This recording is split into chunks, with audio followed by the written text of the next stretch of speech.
So your question is, how to use cannabinoids for MS? We can take a look at the evidence. I'm Lex Pelger. I cover cannabinoid science. I am sponsored by the Cannabinoid Health and Research Initiative. We'll pay you $100 to talk about your use of our favorite plant. Link in bio.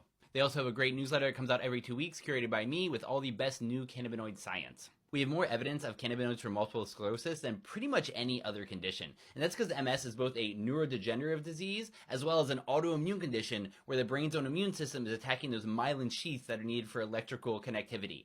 And since cannabinoids are very well known for their ability to help with neurodegeneration as well as autoimmune conditions, with MS sitting right in the center of that Venn diagram, it makes sense that we have so much evidence for cannabinoids. The type of cannabinoids we have the most evidence for is a drug class known as nabiximols, or the brand name is Sativex. And that is a oromucosal spray that you put into your mouth, and it is a 1-to-1 THC to CBD spray.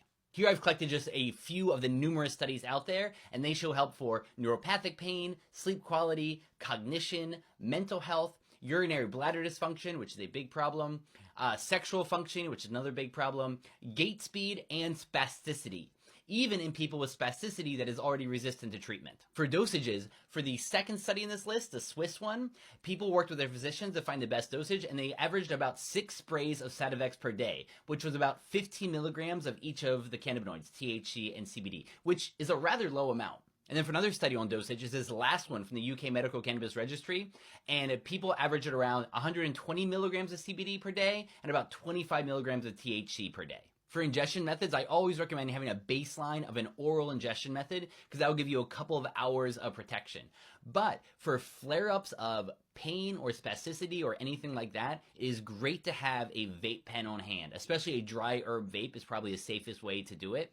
And with a vape, you can take 1 or 2 small hits, wait 2 minutes, and look for that sweet spot where you're getting help for your symptoms, but you're not getting too much of the psychoactive effect. You also asked about terpenes that you could use, and there's one that makes absolute sense, and it is beta-caryophyllene, because it is the only terpene that is also a cannabinoid. Beta-caryophyllene activates your CB2 receptor, which is the one spread across all the body and is intimately tied up with your immune system, so it makes a lot of sense for an autoimmune condition to be using beta-caryophyllene. Also, when taking cannabinoids, it's always a good idea to be taking either hemp oil or especially fish oil, because those are the building blocks that your body uses when it's making cannabinoids.